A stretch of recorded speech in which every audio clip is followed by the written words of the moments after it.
পুরো কানাডা জুড়ে এখন বিশ্বকাপ ফুটবল নিয়ে এক ধরনের উন্মাদনা চলছে।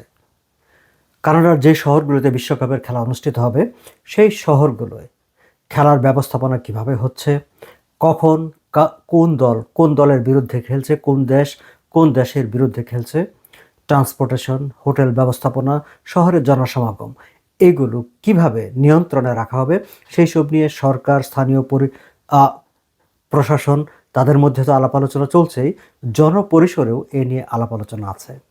কিন্তু এইসব আলোচনা ছাপিয়ে যে বিষয়টি একেবারে মুখরোচক হয়ে উঠেছে সেটি হচ্ছে বিশ্বকাপ খেলা দেখার টিকিট পাওয়া নিয়ে। বিশ্বকাপের টিকিট পাওয়া কি, বিশ্বকাপ ফুটবলের টিকিট পাওয়া কি আসলে লটারি পাওয়ার মতো কোনো ব্যাপার? দর্শক, অবিশ্বাস্য মনে হলো, বাস্তবে আসলে তাই হয়ে উঠেছে। একদিকে শত শত টিকিট অবিক্রিত আছে, আবার অন্যদিকে টিকিট পাওয়া যাচ্ছে না, আকাশচুম্বী দাম। অন্টারিও প্রিমিয়ার ডাকফোর্ড বেশ কিছুদিন আগেই নতুন একটি আইন করেছিলেন, যে আইনে টিকিট রিসেল নিষিদ্ধ, বেআইনি ঘোষণা করা হয়েছিল। তার মানে হচ্ছে যে আপনি ফর্মাল চ্যানেল থেকে টিকিটগুলো কিনে বিভিন্ন অনলাইন পোর্টালের মাধ্যমে, ওয়েবসাইটের মাধ্যমে আবার সেই টিকিটগুলো বিক্রি করা, সেটি হচ্ছে রিসেল ব্যবস্থা। বিভিন্ন প্রোগ্রাম, বিভিন্ন কনসার্ট, বিভিন্ন কিছুরই টিকিটের রিসেল হয় কানাডাতে, এবং সেই রিসেল হয় যে নির্ধারিত মূল্য, সেই নির্ধারিত মূল্যের অনেক অনেক বেশি দামে।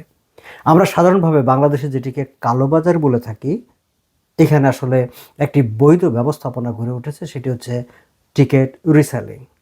তবে বিশ্বকাপ খেলাকে সামনে রেখে অন্টারিও প্রিমিয়ার ডাকফোর্ড রিসেলিংকে ইলিগ্যাল ঘোষণা করেছেন। কিন্তু বাস্তবে কি? গতকাল সোমবার টরন্টো স্টারের এক রিপোর্টে দেখা যাচ্ছে যে রিসেলিং ওয়েবসাইটগুলোতে শত শত টিকিট অবিক্রিত আছে, কিন্তু তাদের দাম যেন আকাশচুম্বী।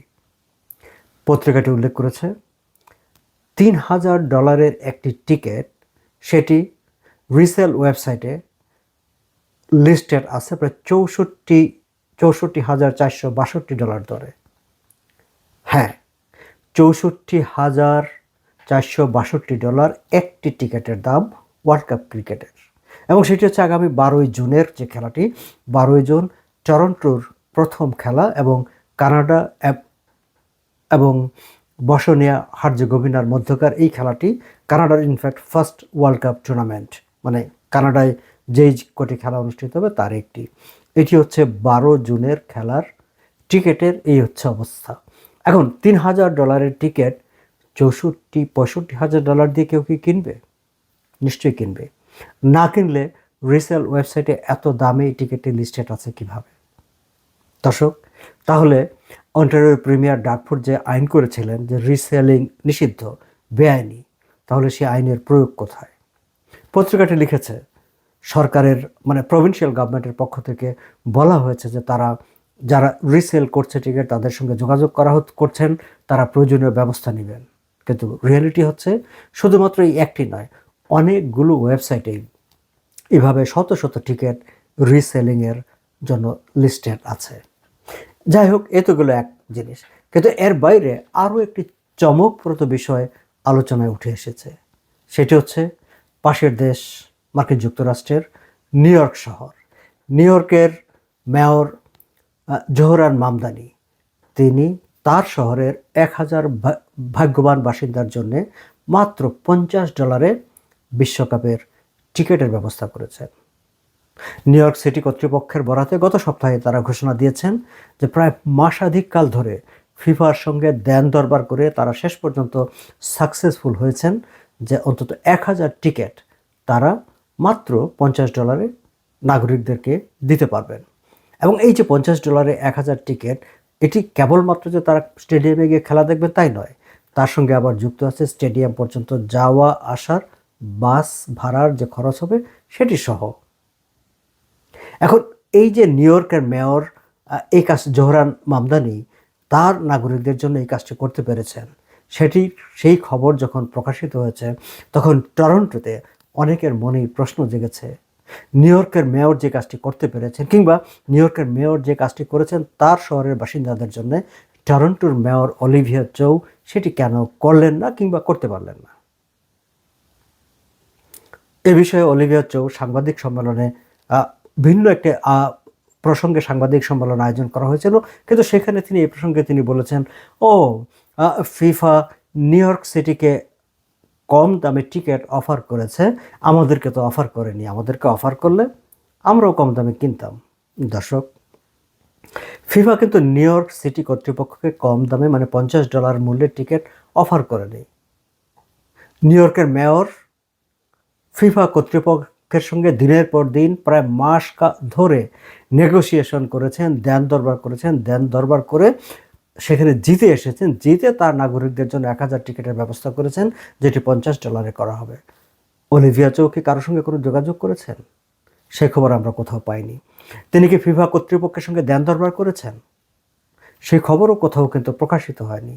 তিনি নিজেও দাবি করেননি যে তিনি দেন দরবার করেছেন, কিন্তু তিনি বলছেন, ও ফিফা তো আমাদেরকে অফার করেননি। তার মানে তিনি অপেক্ষায় ছিলেন যে ফিফা এসে যদি তাদেরকে বলে যে মিস অলিভিয়া চৌ, তোমার দেশের নাগরিকদের জন্য যেহেতু টরন্টোতে একটি খেলা হবে, আমি এতগুলো টিকিট কম দামে দিয়ে দেবো, তাহলে হয়তো তিনি নেবেন।